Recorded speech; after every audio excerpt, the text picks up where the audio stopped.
한 문제를 따라해 주시면 좋겠습니다. 우리의 몸은 운동을 우리 한번 기지개 쭉 펴봅시다. 또 한번 따라합시다. 우리 마음은 따뜻한 미소를 우리 옆에 계신 분께 흐흐흐흐흐 하고 한번 웃어줍시다. 또 한번 따라합시다. 우리 영혼은 서로 사랑한다는 말을 우리 옆에 계신 분께 사랑합니다. 요즘에는 하트를 날려야 됩니까?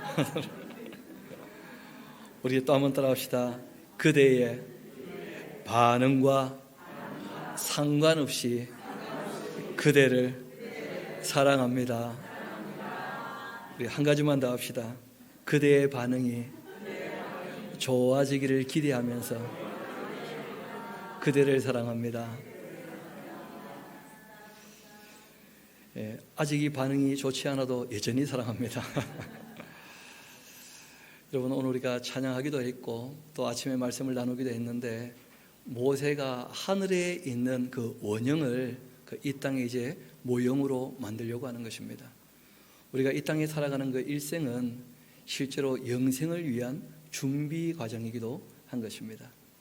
그래서 우리가 이 땅에서 하나님 앞에 그 구별하는 것, 이 딱 거룩하게 내어놓아야 될 것들이 있다는 것입니다.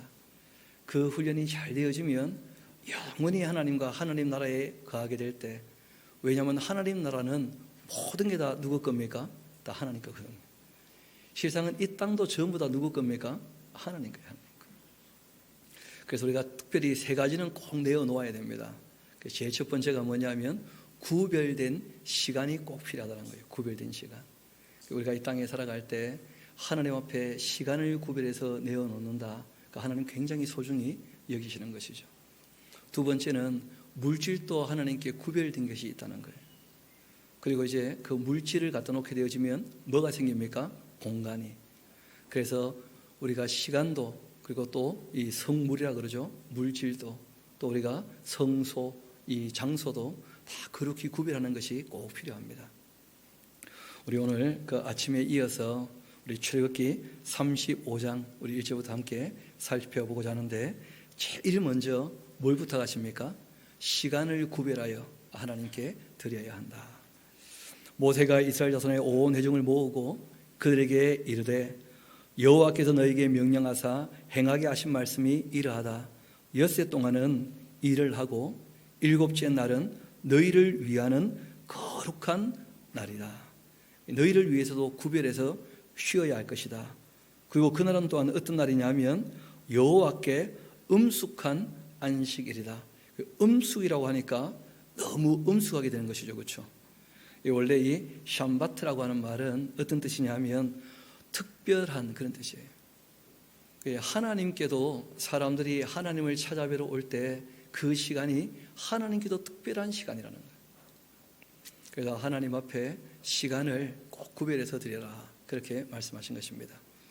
또 오늘 예배할 때 우리 성시를 제가 쭉 한번 읽어드렸는데, 우리 시편 119편 한번 같이 가봅시다.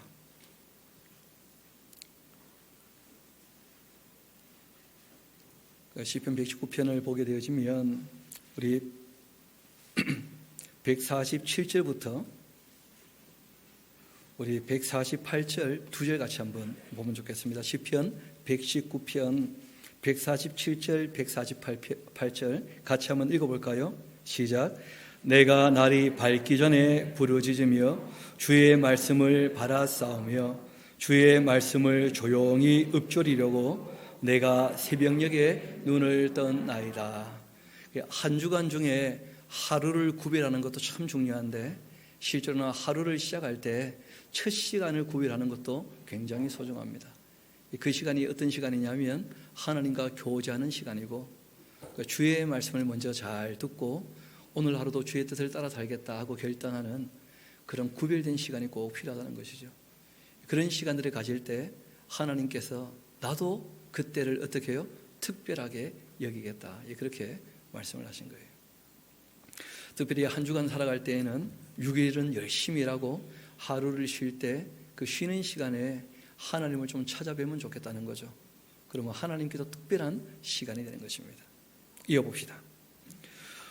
하나님이 그날을 얼마나 특별하게 이기느냐. 누구든지 이날 일하는 자는 어떻게 하라고요? 죽일지니. 그렇게 말씀하셨어요. 왜냐하면 이스라엘 백성들은 아직 굉장히 초보죠. 이제 막 시작을 하는 입장이기 때문에 좀 강하게 말씀을 하신 겁니다.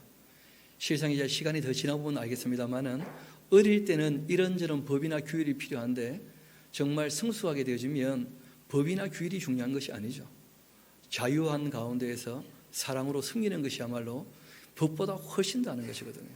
이 성경을 보면 아브라함이나 이삭이나 이 모세 같은 분은 율법이 없을 때 하나님을 훨씬 더 잘 섬겼다는 거예요. 오히려.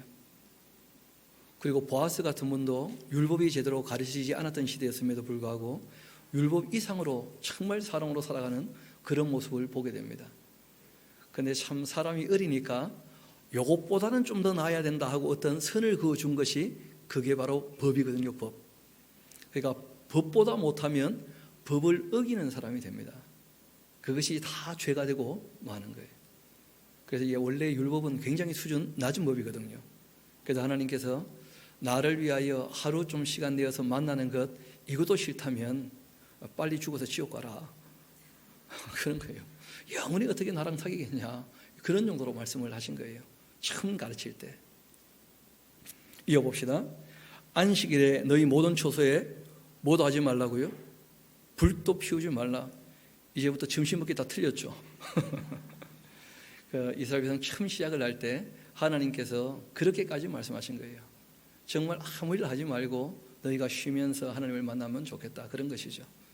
그래서 우리는 좀 더 성숙했기 때문에 충분히 내용을 다 파악을 하고 우리가 하나님 앞에 더 가까이 나가려고 그 밥까지 먹고 또 함께 모인 거 아니겠습니까?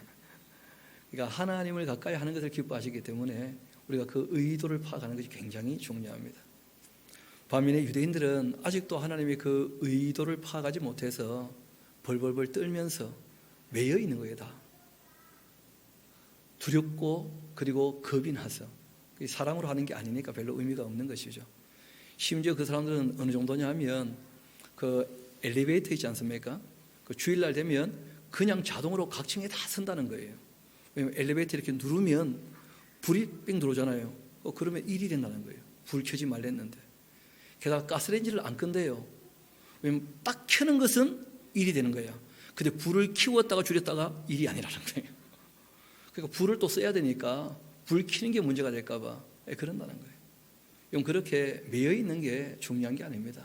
정말 자연 가운데서 주님을 섬기는 것인데 우리가 사람인 고로 특별히 시간을 우리가 내어서 거룩한 그 시간, 하나님께 드려진 시간 이런 게 필요하다 하고 말씀하십니다. 그리고 이제 물질에 대한 말씀을 쭉 하고 있는데 여러분 기억나실지 모르겠습니다만은 우리가 한 3번에 걸쳐 가지고 그 성막에 대해서 또 성막 안에 있는 그 성소와 그게 필요한 모든 물품에 대해서 또 이제 제사장이 입어야 되는 그 옷과 또 제사장의 그 에봇에 대해서 다 한번 그림을 보며 다 살폈기 때문에 그리 어렵지는 않습니다만은 처음에는 하나님께서 시내산에서 모세에게 말씀을 하신 거예요. 이렇게 어떻게 하라고요? 만들어라 하고 이제 말씀을 하셨고 그대로 만들려면 이제 뭐가 필요합니까? 실제 이제 물질이 필요한 거예요. 그래서 이제 성도들에게 다 함께 바쳐서 우리가 하나님께서 말씀하신 대로 한번 이루어 보자 해서 이제 이루어 가게 됩니다. 그래서 35장부터 40장까지가 이제 한 단락이 될 터인데 이제는 하니라 하고 말씀하셨던 것을 어떻게 다 이루어지게 되었는지를 이제 다 보게 될 것입니다. 일단 먼저 우리 4절부터 봅시다. 모세가 이스라엘 자손의 온 회중에게 말하여 이르되 여호와께서 명령하신 일이 이러하니라. 이르시기를 너희 소유 중에서 너희는 여호와께 드릴 것을 택하여라. 너희 자원에서 하라는 거예요. 구별해라. 마음에 원하는 자. 그런데 좀 줄을 쳐놓으십시오. 강요하거나 억지가 돼서는 절대 안 된다는 거예요. 마음에 원하는 자 누구든지 그것을 가져다가 여호와께 드릴지니. 마음에 원해야지만 가능한 거예요. 금은과 놋, 청색자색, 홍색실, 가는 배실과 염소털과 붉은 물들인 순양의 가죽과 해달의 가죽, 또 조각목, 또 이 불을 켜는 등불을 켜는 기름, 등류, 또 여기저기 바르는 그 관유, 그리고 그것을 넣는 향품과 분향할 향을 만드는 그 향품과 또 호마노며 또 애복과 흉패를 물릴 보석 같은 것들. 좀 참 재미있는 것이 애굽에서 나올 때 이것저것 많이 가지고 나왔지 않습니까? 그 사람들이 가지고 있는 것 자기 신들이 자원에서 내보면 하나님께서 필요로 하시는 거 다 있다는 거예요. 그리고 먼저 주신 거죠. 뭐 애굽에서 나올 때 누가 주신 거예요? 하나님께서 다 먼저 주신 거거든요. 그 중에 이제 일부를 구별해서 자원한다면 어때요? 자원한다면 하나님은 억지를 받지 않으십니다. 이어봅시다. 무릇 너희 중 마음이 지혜로운 자는 와서 누구 보고 오라고 얘기하십니까? 지혜로운 자. 여호와께서 명령하신 것을 다 만들어 봐라 하고 얘기하신 거예요. 그럼 지혜가 나올 때마다 그 몇 번 얘기를 하겠습니다만은 그 지혜라고 하는 말 여기서는 그 하캄이란 말을 써요. 하캄. 그러니까 지혜란 말을 그 여러 단어를 씁니다. 호크마 하는 말인데 그 말의 원 의미는 뭐냐면 흔들리지 않는 절대적인 것을 아는 그런 뜻이에요. 그러니까 처음에 지혜의 원래 의미는 뭐냐면 하나님을 아는 것이 하나님을 경외하는 것, 하나님을 아는 것, 이게 뭐라는 거예요? 지혜의 근본이 되는 거예요. 흔들리지 않는 분에 대하여 아는 것, 이게 진짜 지혜라는 거예요. 그러니까 하나님 어떤 분인지를 알면 자원하는 거 별로 어렵지 않다는 것이죠. 그리고 또 우리가 그 마샬이라는 말을 쓰기도 합니다. 이 지혜를 얘기할 때 그 마샬은 뭐냐면 절대적인 것이 뭔지를 알게 되었잖아요. 그러면 이제 우리가 이 땅에 살아갈 때 상대적으로 비교되는 게 많다는 거예요. 그 비교되는 것들에 관하여 우리가 비교를 해봐서 더 좋은 것을 선택할 줄 아는 그 분별력, 이런 게 꼭 필요하다는 것이죠. 그러니까 모든 지혜는 이 호크마, 그 절대적 진리 안에서 이제 나오기 시작하는 것입니다. 절대적인 진리가 있어야 뭐가 될 수 있다는 거예요? 비교해서 좋은 걸 선택할 수 있다는 거예요. 그걸 이제 우리가 마샬이라 그렇게 얘기를 합니다. 또 지혜를 얘기할 때는 샤칼이라는 말도 써요. 샤칼. 샤칼은 뭐냐면 신중해야지만 실수가 적다는 거예요. 사람이 옳은 것 선택하는 것도 잘하는 것이지만 실상은 안 해야 될 것을 안 할 줄 아는 것도 굉장히 중요하거든요. 실수가 적게, 그러려면 조금 멈추어 설 줄 알아야 된다는 거예요. 절대자 앞에서. 그게 다 지혜가 되는 거예요. 조금 신중해야 실수가 적은 것이고, 분별력이 있어야 비교해서 더 좋은 것을 얻을 수가 있는 것이고, 절대적인 진리를 알아야 우리가 딴 길로 가지 않는 것이죠. 그래서 이 모든 것들은 실제로 또 어디서부터 나오게 되느냐? 솔로몬이 얘기했던 거 기억나시죠? 레브 샤마, 잘 듣는 마음에서부터, 하나님 말씀을 잘 듣게 됨으로부터 모든 지혜를 얻게 되는 거예요. 그래서 야고보서가 우리에게 얘기할 때 기도란 무엇인가? 지혜를 얻는 것이다. 하나님 앞에서 후히 주시고 꾸짖지 아니하시는 하나님 앞에 뭘 구하라는 거예요? 지혜를. 근데 그 지혜를 구하지 않고 두 마음을 가지고 하나님을 믿는다고 하면서도 욕심을 버리지 않는 이 두 마음을 가지고 있는 사람이라면 지혜가 없는 사람이라는 거예요. 절대적 기준이 없으니까. 그런 사람은 무엇을 구해도 의미가 없다는 거예요. 기도의 원리에 대한 얘기를 하실 때 그 야고보서가 얘기한 것이거든요. 지혜라고 하는 거 굉장히 중요하죠. 여러분, 그리고 꼭 거기에 필요한 뭐가 있다는 거예요? 지혜가 있다는 거예요. 지혜가. 오늘 모친하고 아침에 잠깐 얘기를 나누면서 세문안교회 설계하셨던 설계사 얘기를 좀 하시더라고요. 이은석이라고 하는 그 건축가인데, 여러분, 세문안교회는 우리나라에서 굉장히 오래된 교회지 않습니까? 그리고 이분이 세문안교회뿐 아니고 100개 넘는 교회를 설계를 하신 거예요. 이분 말씀에 따르면 놀랍게도 한국 이외에는 요즘에 교회를 설계해서 건축하는 데가 거의 없다는 거예요. 한국 이외에는. 그래도 한국은 여기저기 좀 예배당이 건축되고 있는데, 근데 이분이 100개 넘는 교회를 그렇게 설계하고 건축에 관여하면서 특별히 다툰 일들이 거의 없다는 거예요. 하기야 여러분, 100개를 설계했다면 좋은 소문이 났으니까 그렇게 됐지 않았겠습니까? 그리고 이제 세문안교회 같은 경우는 독일, 프랑스, 영국, 미국 이런 대단한 건축가들에게 주는 상이 있거든요. 그 상을 이분이 한번 휩쓸었다는 거예요. 원래 예배당 건물 가지고는 그 상을 잘 안 주는 편인데, 여러분 서울 올라가시면 한번 세문안교회 구경 한번 갑시다. 그래서 우리도 모형으로 한번 만들게. 여하튼 그 세원한교회 그렇게 멋지게 지어놨는데 이분의 그 삶이 아주 좀 특별해요. 목사 아들이었었는데 그 젊을 때 프랑스로 유학을 갔다 그래요. 모친 말씀에 따르면 또 저도 이렇게 쭉 정리해 봤었는데 그분이 프랑스 가니까 프랑스 사람들이 너무 느린 거죠. 유럽 사람들 굉장히 슬로우 라이프를 살거든요. 진짜 천천히 살아요.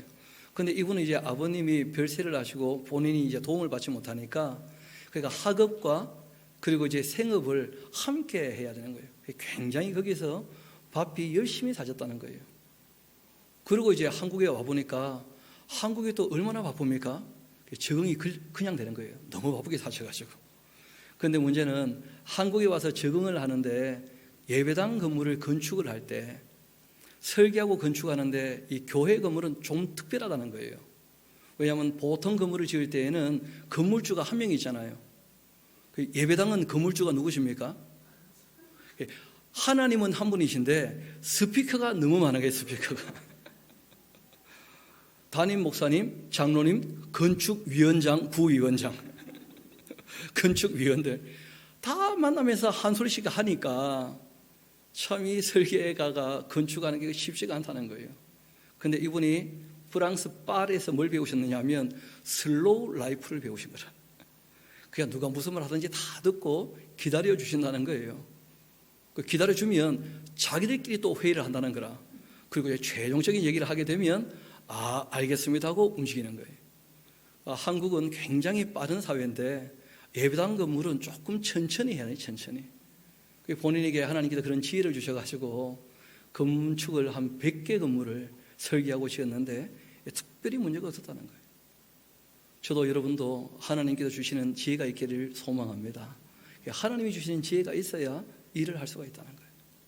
그래서 하나님께서 말씀하실 때 물은 너희 중 마음이 어떤 사람요? 지혜로운 사람들이 와서 여호와께서 명령하신 것을 다 만들어라. 하나님이 주신 지혜가 있어야 하나님의 일을 할 수가 있는 것입니다. 곧 성막과 청막과 그 덮개와 그 갈고리, 그 널방과 그 띠와 그 기둥과 그 받침, 좀 이렇게 그림이 그려지십니까? 우리가 다 영상을 봤으니까요. 또 증거계와 그 채와 속죄소와 그 가리는 휘장과 또 상과 그 채와 그 모든 기구와 진설병과 불 켜는 등장대와 그 기구와 또 등장과 등주와 또 분향단과 그 채와 관유와 분향할 그 향품과 성막문의 그 휘장과 번제단과 그 녹그릇과 그 채와 그 모든 기구와 물두멍과 그 받침과 또 뜰의 그 포장과 또 그 기둥과 그 받침과 뜰문의 휘장과 장막의 말뚝과 뜰의 말뚝과 그 줄과 성소에서 섬기기 위하여 정교하게 만든 옷, 곧 제사 직분을 행할 때 입는 제사장 아론의 거룩한 옷, 또 그 아들의 옷들, 이런 걸 이제 다 어떻게 하라는 거예요? 만들지니라 하고 말씀을 하신 거예요. 이렇게 이제 이 모든 그 성물들을 만들 때 그 필요한 물품들을 이제 사람들이 바치기 시작합니다. 이스라엘 자손의 온 대중이 모세 앞에 물러갔더니 마음이 감동된 모든 자 그리고 자원하는 모든 자가 와서 그 말을 듣고는 다 물러가서 집에서 생각을 해보는 거예요. 그러니까 막 분위기를 일으켜가지고 뭐 얼마 바치겠습니까? 이렇게 하면 안 돼요. 다 집에 돌려보내서 충분히 생각을 해서 정말 하나님 앞에 감사해서 하나님 일에 참여하고 싶어서 마음에 감동된 모든 자, 자원하는 모든 자가 와서 회막을 짓기 위해 그 속에 쓸 모든 것을 위하여 거룩한 옷을 위하여 예물을 가져다가 여호와께 드렸다는 거예요. 예물. 정성 들인 물질이죠. 그렇죠? 구별된 물질, 예물이에요. 곧 마음에 원하는 남자.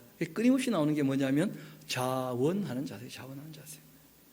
마음에 원하는 남자가 와서 남녀가 와서 팔찌, 귀걸이, 가락지, 목걸이 여러 가지 금품을 가져다가 사람마다 여호와께 금 예물을 드렸고 무릇 청색, 자색, 홍색실, 가는 배실, 또 염소털, 붉은 물들인 순양의 가죽, 해달의 가죽이 있는 자도 가져왔다는 거예요.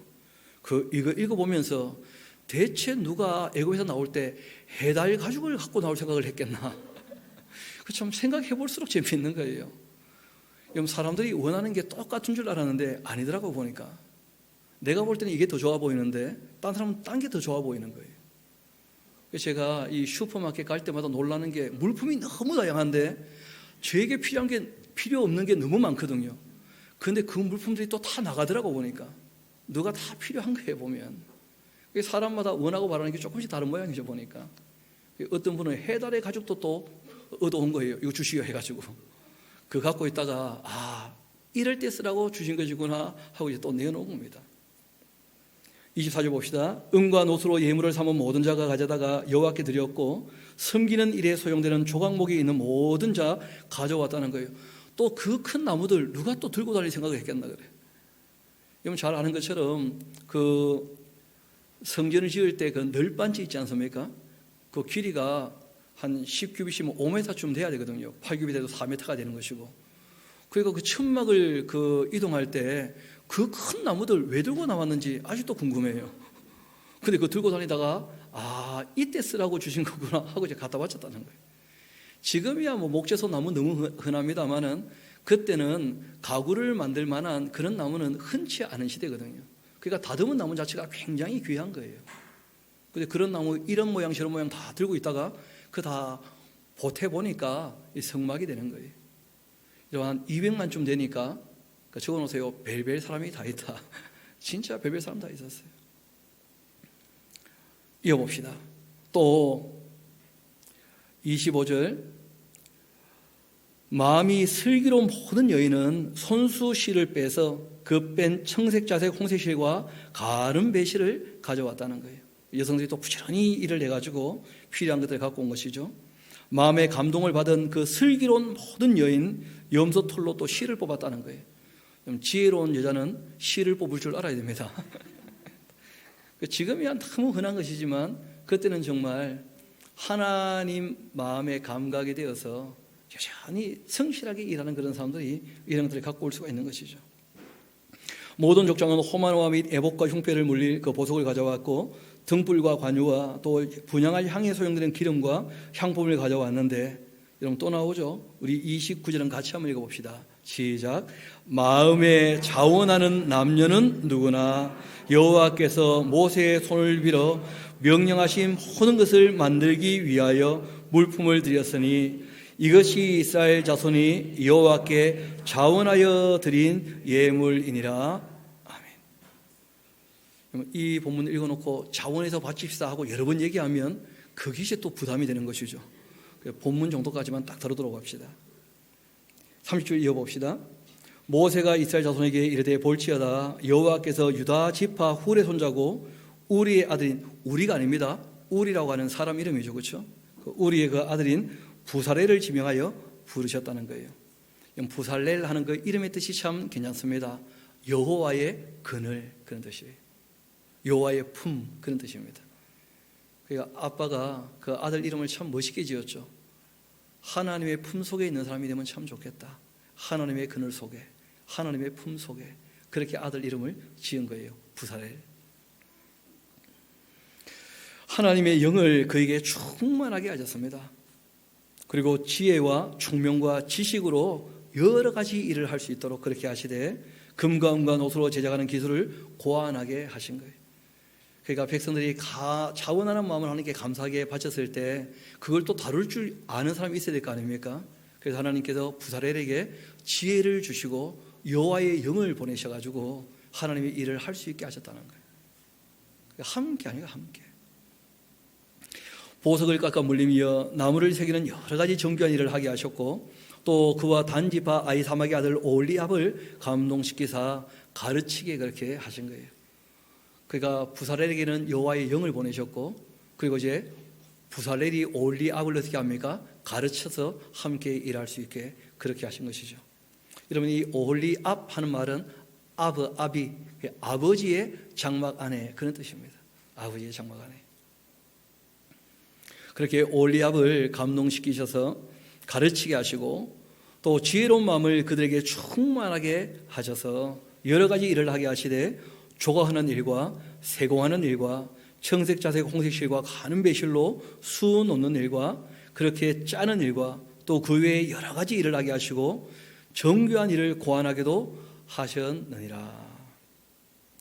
그렇게 부살렐과 올리압과 및 마음이 지혜로운 사람 곧 여호와께서 지혜와 총명을 부으사, 여러분 자원하게 되어지면 하나님이 도우신다는 거예요.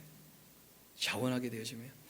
다니엘서를 봐도 똑같은 장면들이 나오는데 하나님께 먼저 자기를 깨끗하게 구별해서 드리고자 해서 정말 드렸더니 하나님께서 그들에게 정말 학문도 주시고 지혜도 주시고 그것도 남보다 10배나 더, 그런 말씀들이 있거든요. 하나님께 자신을 드렸던 그 사람들에게 하나님께서 일을 할 수 있는 지혜를 충만케 하여 주셨습니다. 바라기는 저도 여러분도 이 땅에 살아가며 여호와의 영이 충만한 사람 되기를 소망합니다. 참 지혜로운 삶을 살기를 원하는 것이죠. 하나님께서. 이어봅시다. 이 부살렐과 올리압과 및 마음이 지혜로운 사람 곧 여호와께서 지혜와 총명을 부으셔서 성소에 쓸 모든 일을 할 줄 알게 하신 자들은 모두 여호와께서 명령하신 대로 할 것이니라 하고 이제 얘기를 한 거예요. 그렇게 모세가 부살렐과 올리압과 및 마음이 지혜로운 사람 곧 그 마음에 여호와께로부터 지혜를 얻고 와서 그 일 하려고 마음에 원하는 모든 자를 불렀다는 거예요. 그 일꾼들도 어떻게 불렀다는 거예요? 원하는 사람들. 왜냐하면 원하는 사람들 마음에 뭘 주시는 거예요? 지혜를 주시니까. 그 억지가 되면 그 말 그대로 그 시켜서 하는 것밖에 안 되니까. 시켜서 하면 뭐가 문제가 되느냐 하면 일을 해도 자기가 한 겁니까? 남이 시켜서 한 일입니까? 근데 문제는 시켰는데 안 해봐요. 그럼 그 순간 뭐가 되고 맙니까? 거역이 되고 마는 거예요. 그래서 제가 참 좋은 그 선배님을 만나게 되었었는데, 그 제가 처음 이 부산 샤론교회에 오게 될 때 제가 그 선배님 되신 분 찾아가서 여쭤봤어요. 어떻게 일하면 될까요? 하고 물어봤더니 내가 하라는 대로 할 거냐 그러시더라고. 그래서 가능하면 그렇게 하려고 합니다 했더니 그러면 문제가 생긴다는 거예요. 내가 하라는 대로 하면 자네가 하는 게 아닐 것이고 내가 시켜서 하는 거니까, 또 내가 하라는 대로 안 하면 우리 관계가 어려워질 거야. 시키는데 안 하니까. 그러니까 알아서 하시오. 하나님 앞에서 알아서 해야 될 것이지 시켜서 할 게 아니라는 거예요. 충성하면 되는 것이고 착하게 하면 되는 것이고 정말 성실하게 하면 되는 것이지 지혜롭게 누가 시켜서 할 만한 것이 아니라는 거예요. 하나님의 일은. 그래서 한마디 배워왔죠. 알아서 하시오. 저도 이제는 한 50쯤 되니까 가끔 누가 와가지고 새롭게 일을 시작하게 되는데 어떻게 하면 좋습니까? 물어보는 분들 계시거든요. 그래서 제가 똑같이 합니다. 시키는 대로 할 거요. 알아서 해요. 알아서. 이어봅시다. 배우는 것이 얼마든지 전할 수 있지만 일은 알아서 하는 것입니다. 3절입니다. 그들이 이스라엘 자손의 성소의 모든 것을 만들기 위하여 가져온 예물을 모세에게서 받았는데 그러나 백성이 아침마다 자원하는 예물을 연하여 가져왔다는 거예요. 바치는데도 줄을 서야 되겠죠. 그렇죠? 이때는 어쩔 수 없이. 그러다 보니까 너무 많은 사람이 줄을 서 있는 거예요. 성소의 모든 일을 하는 지혜로운 자들이 각기 하는 일을 중지하고 와서 모세에게 말하여 이르되 백성이 너무 많이 가져오므로 여호와께서 명령하신 일에 쓰기에 남음이 있나이다. 그때 모세가 명령 내림에 그들이 진중의 공포에서 이르되 남녀를 막론하고 성소에 드릴 예물을 다시 만들지 말아라. 여러분, 이런 것이 이제 하나님의 성품이기도 한데요. 그 하나 적어놓으세요. 진짜 욕심이 없으시다. 욕심이. 하나님 꼭 필요한 것만 요구하시는 거예요. 진짜 욕심 없이 일을 하시는 분이시죠. 백성이 가져오기를 다 그치게 됩니다. 그리고 있는 재료가 모든 일을 하기에도 어땠다는 거예요? 넉넉하여 남음이 있었다는 거예요. 하나님의 일을 할 때는 부담되지 않게 기뻐서 즐거워서 자원해서 할 수 있도록 그렇게 일을 하게 된 겁니다. 처음 일을 할 때 이 모습을 우리에게 보여주시는 이유가 우리가 일평생 주님 일을 하며 살아가야 되거든요. 이 땅에서 어떤 자세가 필요할 것인가 그걸 보여주시는 것이죠. 또 일하는 사람 중 마음이 지혜로운 모든 사람이 열폭 휘장으로 성막을 지었다. 기억나시죠? 그래서 한 규빗은 한 50cm쯤 되어지니까 10폭인데 한 28규빗이면 14m, 그리고 이제 이 폭은 한 4규빗 2m, 그렇게 해서 이제 10개를 어떻게 합니까? 이어 붙이니까 전체는 10폭이니까 20m쯤 되어지는, 그런 이제 가로 세로가 14m, 20m쯤 되어지는 그 휘장을 다 만들어서 윗덮개로 삼는 것이죠. 그리고 난 다음에 14절 봅시다. 그 성막 덮는 막곳 휘장을 염소털로 또 만들어라. 염소털은 조금 더 컸죠. 그렇게 해서 11폭을 만들고 각 폭의 길이는 얼마요? 30규빗. 그러니까 15m. 그리고 이제 2m짜리를 10개가 아니고 11개 이어 붙여라. 그러니까 22m가 되는 것이죠. 그러니까 조금 더 큰 거예요. 그리고 조금 더 내려오면 19절 붉은 물들인 순양의 가죽으로 마개 덮개를 또 만들어라. 그리고 이제 해달의 가죽으로 그 윗덮개를 다 만들어라 했는데 만들었더라 이렇게 되어 있는 거예요. 다 만들어라 하신 대로 이제 다 만들었다는 거예요. 그렇게. 또 20절 봅시다. 그가 조각목으로 성막에 세울 널판들을 만들되 하고 나오지 않습니까? 각 판의 길이는 10규빗, 그러니까 높이는 5m쯤 되는. 그러니까 성막의 그 높이가 그리 높지 않았다는 것이죠. 그렇죠? 한 5m. 2층 건물 뭐 조금 더 되든지 안 되든지 그 정도 되는 높이였어요. 너비는 한 규빗 반, 한 75cm쯤 되어지는 그런 길로 해서 쭉 늘어지게 뜨리게 되어지는데 20개 널판을 그렇게 이어 붙이는 것이죠. 그렇게 해서 그 남쪽 북쪽으로는 20개 널판을 그리고 이제 동서쪽은 8개 널판을 그렇게 이제 이어 붙여서 성소를 만드는 거예요. 성소를. 그러니까 성소 규모도 그리 큰 것이 아니었다는 거예요. 그러니까 높이는 5m가 되어지고 그 길이, 그 장은 한 15m 좀 안 되는 그런 정도밖에는 안 되거든요.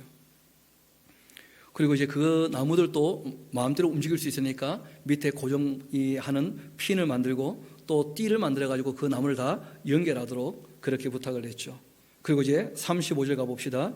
그가 또 청색, 자색, 홍색 실과 가늘게 꼰 배실로 휘장을 짜고 그 위에 그룹들을 정교하게 수놓았고 그리고 조각목으로 네 기둥을 만들고 금으로 싸고 그 갈고리는 금으로 기둥의 네 받침은 은으로 부어 만들었고 청색, 자색, 홍색 실과 가늘게 꼰 배실로 수놓아서 이 장막문을 위하여 휘장을 만들었고 휘장문의 그 기둥 5과 그 갈고리를 만들고 기둥 머리와 그 가늠대는 금으로 쌌고 그 5 받침은 노시였다. 그러니까 앞에 다 하나님이 말씀하신 대로 지금 뭐 하고 있는 거예요? 다 만들어지고 있는 거예요. 여러분 오늘 아침에 우리가 봤던 것처럼 금 송아지를 만들어 놓고 여호와라고 했던 사람들 아닙니까? 그런데 하나님의 참 엄혹한 말씀을 듣고 울면서 회개하고 돌이켰는데 그러고 난 다음에 참 어떻게 보면 착해진 거예요. 이렇게 변동이 심한 이유가 있습니다. 아직 신앙이 뭐라는 거예요? 초보니까, 아직 어리니까. 그래서 몰랐을 때는 너무 또 엉뚱하게 하고요. 또 시키면요 너무 착하게 또 잘하는 거예요. 그래서 예수님께서 마음을 돌이켜 누구처럼 되라고요? 어린아이처럼 참 순수하게 겸손하게. 그러니까 알아듣게 됐을 때는 너무 잘 따라 하시는 그 분들이다. 이어봅시다. 37장 부살렐이 그 조각목으로 궤를 만들었는데 언약궤죠, 그렇죠? 그 길이는 2규빗 반, 그리고 너비는 1규빗 반, 높이는 1규빗 반. 그 얼마 되지 않는 크기죠, 그렇죠? 2규빗 반 하게 되어지면 그 1m 한 25cm쯤 그렇게 되거든요. 1규빗 반 하게 되어지면 한 75cm쯤. 그러니까 그리 큰, 그러니까 한 요만한 크기죠, 뭐 요만한 크기. 요만한 크기로 이제 법궤를 만들려고 하신 거예요. 그리고는 그 7절 봅시다. 금으로 또 그룹들을 속죄소, 이 법궤 뚜껑이죠, 그렇죠? 그래서 거기가 속죄소 하는 이름으로도 죄를 다 덮어주신다. 또는 시은좌, 은혜를 베풀어 주시는 곳이다.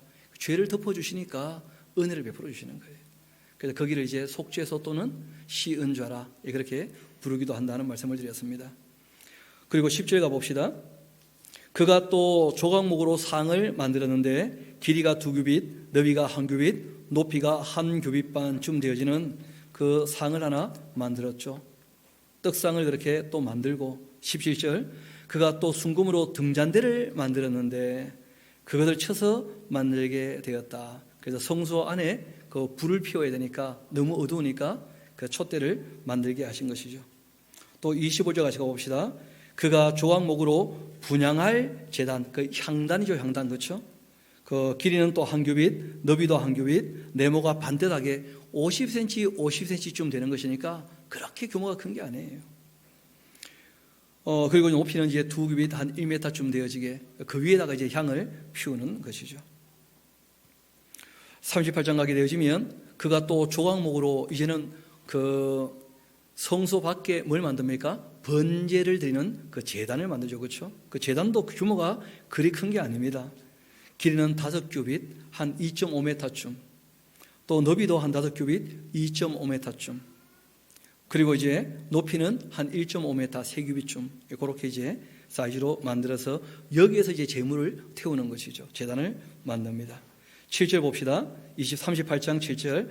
제단 양쪽 고리에 그 채를 꿰어 매게 하였고 제단의 늘판으로 속이 비게 어떻게 했다고요? 만들었더라, 그렇게 되나요? 만들게 하여라 하셨는데 다 이제 만든 거예요. 또 그가 노수로 물두멍 만들고 그 받침도 노수로 했는데 곧 회막문에서 수중 두는 그 여자들 거울, 이 당시 거울은 전부 이제 노수로 닦아가지고 이제 거울을 삼았거든요. 그러니까 거울이 여러 개 있는 여자들이 있었는지 모르겠는데 그 녹거울을 다 받쳐가지고 그걸 녹여서 이제 물두멍을 만든 거예요. 그리고는 이 성소 밖에 울타리를 또 쳐야 되지 않습니까? 그래서 9절 봅시다. 그가 또 뜰을 만들었는데 그 나무로 뜰의 남쪽에는 세마포 포장이 100규빗, 기억나실 겁니다. 남북으로는 몇 메타쯤 되는 겁니까? 100규빗이니까 50m쯤. 그리고 동서로는 그 길이가 얼마쯤 되는 거예요? 25m쯤. 그러니까 성소가 있고 성소를 이렇게 둘러친 그 울타리가 고쯤 되어지는 사이즈예요. 그러니까 뭐 대단한 규모가 있는 그런 건물들은 아니었습니다. 왜냐하면 이스라엘 백성들이 또 끊임없이 어떻게 됩니까? 이동을 해야 되는데 레위인들이 이걸 전부 다 이제 짊어지고 다 싸서 그렇게 움직여야 되니까 하나님께서 그렇게 할 만큼 그렇게 보여주시고 부탁을 하신 것이죠. 그리고 이제 우리 21절 같이 한번 가봅시다. 이렇게 그 성소를 만들 때 들었던 그 물품들 그 내력이 조금 나와요. 금, 은, 놋에 대해서 이제 특별히 얘기하고 있는데 성막꽃 증거막을 위해 레위 사람이 썼던 재료의 그 물품들은 목록이죠. 물품의 목록은 제사장 아론의 아들 이다말이 모세의 명령대로 다 계산해 봤더니 유다 자손 훌의 손자고 우리의 그 아들이었던 부살렐은 여호와께서 모세에게 명령하신 모든 것을 다 그렇게 만들었고 다한 지파 아히사막의 아들 올리압이 그와 함께 했고 올리압은 또 재능이 있어가지고 조각을 냈고 또 청색, 자색, 홍색 실 가는 배실로 술을 놓은 자였다. 성소 건축 비용은 금은 성소의 세겔로 29달란트, 그리고 730세겔, 계수된 회중이 드린 은은 성소의 세겔로 100달란트, 1775세겔, 그리고 이제 계수된 자가 20세 이상으로 60만 3,550명이었으니까 성소의 세겔로 각 사람에게서 은 한 배가 곧 즉 이 반 세겔 정도씩 이렇게 받았다는 거예요. 한 세겔이 어느 정도 돈이냐면 4일 일한 품삯쯤 되어지는 돈이에요. 4일 일한 품삯쯤. 이 반 세겔 하게 되면 이틀 일한 품삯쯤 되어지는 것이죠, 그렇죠? 우리는 또 관심이 금에 많지 않습니까? 금. 그래서 제가 금값을 뚜껑이 금은빵 시세로 2020년 오늘이 6월 28일이죠. 오늘 그 시세를 봤더니 금 1kg가 그 얼마쯤 되느냐면 1kg가 7,800만 원쯤 되어져요. 1kg가. 그런데 이 금 지금 여기 보니까 몇 달란트가 되어 있습니까? 38달란트인가요? 9달란트인가요? 29달란트, 그렇죠? 금이. 그러니까 한 달란트가 34kg쯤 되거든요. 그러니까 이 양이 거의 한 1000kg쯤 돼요. 1톤. 그러면 그 동그라미 3개를 더 붙여보면 이제 돈이 나오죠. 그러니까 787억쯤 되는 거예요. 그리고 은까지 다 하면 지금 시세로 한 1000억쯤 되는 거예요. 그런데 이게 돈이 중요한 게 아니고 그 무치를 가지고 그때 이렇게 만든 것이죠. 제가 노 목사님 그 계산한 거 보니까 그 400억쯤 들었다 그렇게 치더라고요. 금값이 많이 올랐습니다. 그러니까 뭐 그때에 비해서 많이 오른 거예요. 지금 돈으로 하면 그쯤 되는 거예요. 은, 돈, 놋 다 치면 한 1000억쯤 되는 그런데 아시는 것처럼 10만쯤 되는 교회가 그 사랑의 교회인가요? 건물 지을 때 2천억 들었다 그러거든요. 근데 이때 성도들이 몇 명쯤 되는 거예요?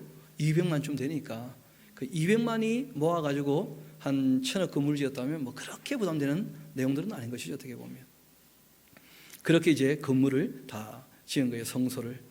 그렇게 성막을 다 지었고 27절 읽어봅시다. 은도 100달란트, 성소의 받침과 휘장문의 그 기둥 받침을 모두 100개를 부어 만들었는데 각 받침마다 한 달란트씩 모두 100달란트였다. 1775세겔로 기둥 갈고리를 만들고 이 세겔이 굳이 나오는 이유가 뭐냐면 한 달란트가 3,000세겔쯤 되어져요. 그 당시 이제 물가 시가로. 그러니까 이제 3,000세겔이 안 되면 한 달란트가 아니니까 그 나머지가 조금 붙어 있는 것이죠. 또 29절 드린 옷은 70달란트, 또 2,400세겔. 이것으로 회막문 기둥 받침과 놋제단과 놋그물과 제단의 모든 기구를 만들었고 뜰 주위의 기둥 받침과 그 휘장문의 기둥 받침이며 또 성막의 모든 말뚝과 뜰 주위의 모든 말뚝을 만들게 되었다 하고 이제 말씀하고 있습니다. 그리고 그들은 이제 39장은 그 제사장이 입는 옷에 대한 얘기가 또 쭉 나오게 되어지죠. 그 복식에 대해서. 여호와께서 모세에게 명령하신 대로 청색, 자색, 홍색 실로 성소에서 이 섬길 때 입을 정교한 옷 만들고 또 아론을 위하여 거룩한 옷도 만들었다. 그리고 한번 6절 가봅시다. 우리 6절은 같이 한번 읽어볼까요? 시작. 그들은 또 호마노를 깎아 금태에 물려 도장을 새긴같이 이스라엘 아들들의 이름을 그것에 새겨 에봇 어깨 받침에 달아 이스라엘의 아들들을 기념하는 보석을 삼았으니 여호와께서 모세에게 명령하신 대로 하였더라. 아멘. 그러니까 양쪽에 이제 호만으로 그 어깨띠를 만들면 그 어깨띠 위에 있는 그 호만호 보석이 있지 않습니까? 그게 6개 지파 이름을 쓰고 그 밑에 이제 에봇은 12개 보석 가지고, 그러니까 아까 전에 그 1,000억에는 보석의 가격이 안 들어가 있는 거예요. 그러니까 뭐 돈으로 환산하는 게 아니죠, 그렇죠? 그 제가 보니까 또 그런 건 어떻게 얻어왔는지 다 있으니까 다 냈을 거 아니에요, 다. 그렇게 해서 다 에봇도 만들고, 그러니까 여기 보면 그런 표현이 나오죠, 그렇죠? 이스라엘 아들들을 기념하는 뭘 삼았다고요? 보석을. 그러니까 제사장은 하나님 앞에 일을 할 때 이스라엘 백성을 뭐처럼 여기라는 거예요? 보석처럼. 우리가 뭐 이스라엘은 아니지만 우리 옆에 있는 분을 한번 봅시다. 그리고 한번 얘기해 볼까요? 당신은 참으로 소중한 사람입니다. 이런 말은 그냥 듣기만 해도 기분 좋죠. 사실과 상관없이 그냥 듣기만 해도 기분이 좋은 거예요, 다. 하나님께서 정말 소중히 여기시는 거예요. 저는 가끔 그런 생각해 봐요. 여러분, 산에 보면 흙이 산더미 같거든요. 산이니까. 근데 저 많은 흙은요, 살아있지도 않아요. 근데 나는 흙인데 왜 살아있을까? 그런 생각 한번 해보신 적 있나요? 산에 올라가면 참 여러 생각이 있게 되거든요. 여러분, 실제로는 나무도 그 모든 성분이 흙이지 않겠어요? 그렇죠?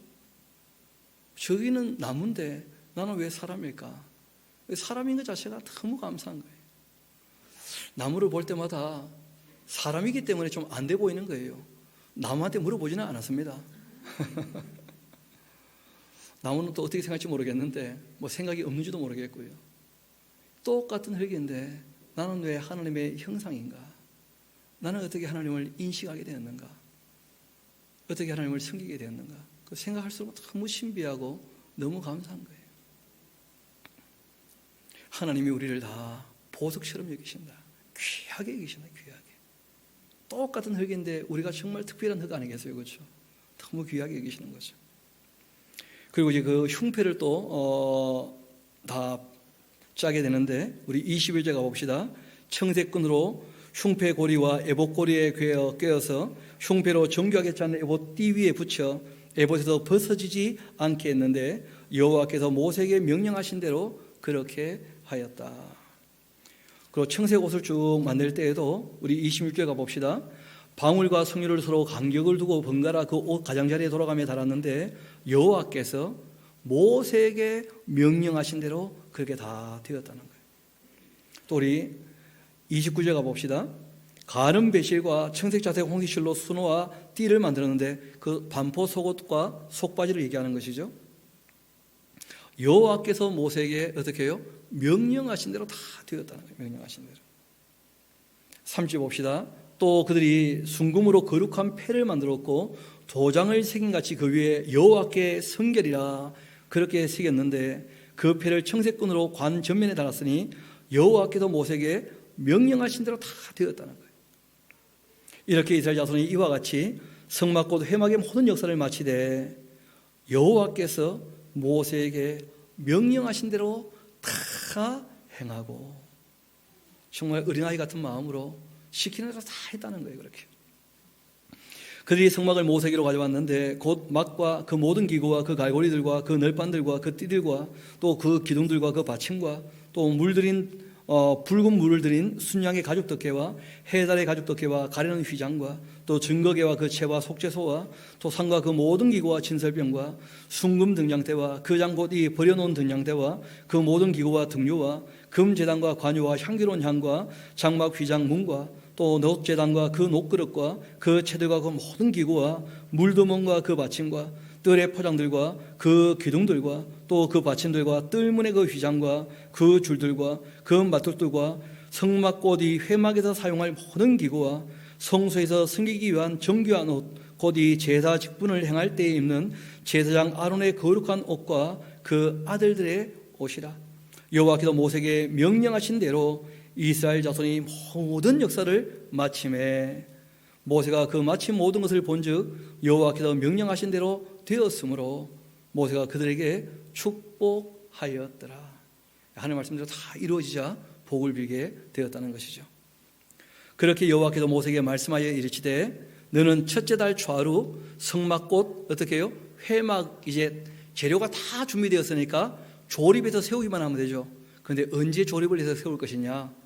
그 초하루 언제요? 첫째 달 이듬해 1월 1일 날. 실제로는 이제 이들은 그 6월절이 있을 때가 첫째 달이죠, 그렇죠? 종교적으로.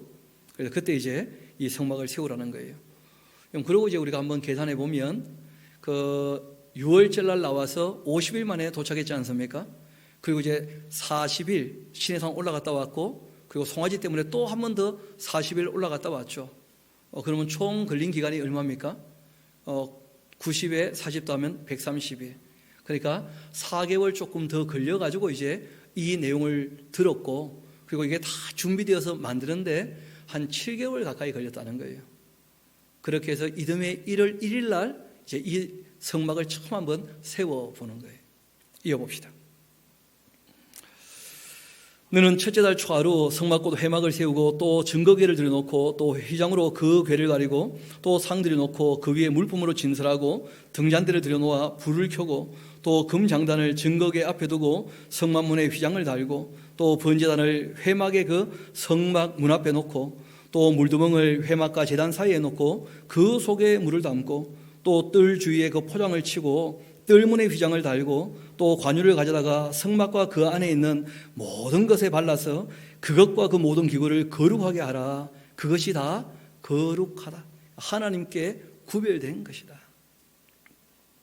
너는 또 번제단과 그 모든 기구에 발라 그 안을 거룩하게 하라. 그 제단이 지극히 거룩하리라. 너는 또 물두멍과 그 받침을 발라 거룩하게 하고 너는 또 이 아론과 그 아들들을 회막문에 데려다가 물로 씻기고 그리고 아론에게 거룩한 옷 입히고 그에게 기름을 부어 거룩하게 하여 그가 내게 제사장의 직분을 행하게 하라. 너는 또 그 아들들에 데려다가 그들에게 겉옷을 입히고 그 아버지에게 기름을 부은 같이 그들에게도 기름 부어서 그들이 내게 제사장 직분을 행하게 하라. 그들이 기름 부음을 받았은즉 대대로 영영이 제사장이 되리라. 그렇게 하심에 모세가 그같이 행하되 곧 여호와께서 자기에게 명령하신 대로 다 행했다는 거예요. 그러니까 시간도 물질도 공간도 다 구별할 뿐 아니라 실제로는 사람도 어떻게 한 거예요? 구별해서 드린 거죠. 사람도 다 기름 발라가지고. 그럼 실제로 이 기름 부음을 받았다 하는 말이 구별되었다는 뜻이에요. 우리가 성령님의 기름 부으심 그런 표현 씁니까? 안 씁니까? 성령님의 기름 부으심 하는 말이 딴 게 아니고 우리가 성령님으로 거듭나게 되었다면 이제는 왕 같은 제사장이며 거룩한 백성이라는 거예요. 저와 여러분은 다 이 세상에서 하나님께로 구별된 사람인 줄 믿습니다. 그리고 우리가 거룩하게 살아가는 것이죠. 기름 부음 받아 다 구별된 존재라는 거예요. 이어봅시다. 둘째 첫째 달 곧 그 달 초하루 성막을 세웠는데 모세가 성막을 세우되 그 받침들을 놓고 그 널판들을 세우고 그 띠를 띄우고 그 기둥들을 세우고 또 성막 위에 막을 펴고 그 위에 덮개를 덮었는데 여호와께서 모세에게 명령하신 대로 되었다. 그가 또 증거판을 궤 속에 놓고 채를 궤에 꿰고 속죄소를 궤 위에 두고 또 그 궤를 성막에 들여놓고 가르게 휘장을 누려뜨려 그 증거궤를 가리니 여호와께서 모세에게 명령하신 대로 되었다. 그는 또 회막안 이곳 성막 북쪽으로 휘장 밖에 상을 놓고 또 여호와 앞 그 상 위에 떡을 진설했는데 여호와께서 모세에게 명령하신 대로 다 되었다. 그는 또 이 회막안 곧 이 성막 남쪽에 등잔대를 놓아 상과 마주하게 하고 또 여호와 앞에 등잔대에 불을 켜니 여호와께서 모세에게 명령하신 대로 되니라. 그가 또 금향단을 회막 안 이 휘장 앞에 두고 그 위에 향기로운 향을 사르니 여호와께서 모세에게 명령하신 대로 되니라. 그는 또 성막문에 휘장을 달고 또 회막의 성막문 앞에 번제단을 두고 번제와 소제를 그 위에 드리니 여호와께서 모세에게 명령하신 대로 되니라. 그가 또 이 물두멍을 회막과 제단 사이에 두고 거기 씻을 물을 담으니라. 모세와 아론과 그 아들들이 거기서 수족을 씻되 그들이 회막에 들어갈 때 또 제단에 가까이 갈 때 씻었으니 여호와께서 모세에게 명령하신 대로 되니라. 그들이 또 성막과 제단 주위 뜰에 포장을 치고 뜰문의 휘장을 다 달았는데 모세가 이같이 하나님 말씀대로 다 행함으로 그 역사가 마치게 되었다는 거예요. 그렇게 하나님 말씀하신 대로 다 이루어지자 구름이 회막에 덮이고 여호와의 영광이 성막에 충만케 되었어요. 그 이스라엘 백성들이 하나님 말씀을 잘 따라 들으니까 하나님도 함께 하는 게 너무 기쁘신 거예요. 충만하게 있으신 충만하게.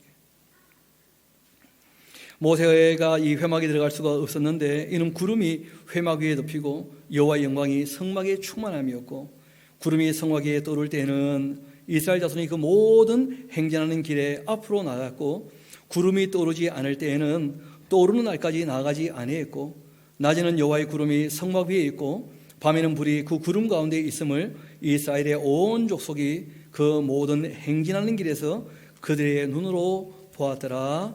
아멘. 그렇게 되어 있거든요. 그리고 잘 아시는 것처럼 이제 드디어 1월 1일 날 성막을 세웠잖아요.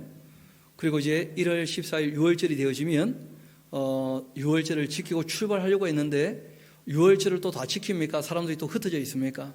그래서 다시 2월 14일 날 작은 6월절을 지키고 2월 14일 날에 또 출발을 하거든요. 근데 참 이 사람이 어려운 게 그렇게 정성 들여 성막 다 지어놓고 시간이 2달밖에 안 지났잖아요. 2월 14일이니까 1월 1일 날 만들어 놓고 1월 14일 날 출발할 때 또 뭐합니까? 불평해가지고 또 조 터지는 거예요. 그 참 사람이 연약하고 참 괴약해요. 부족하다는 것이죠. 여러분 이 그러한 이스라엘 백성이라 할지라도 하나님께서 제사장에게 뭐라고 말씀을 하십니까? 그 보석을 깎아 물려서 떨어지지 않게 그리고 정말 가슴에 소중히 품도록 그렇게 말씀을 하셨는데 실상 이 구약의 이스라엘 백성보다 지금 교회에게는 어떤 마음을 갖고 계시는가? 우리 고린도후서 3장 가서 이 말씀을 정리하고 마치도록 합시다. 고린도후서 3장입니다.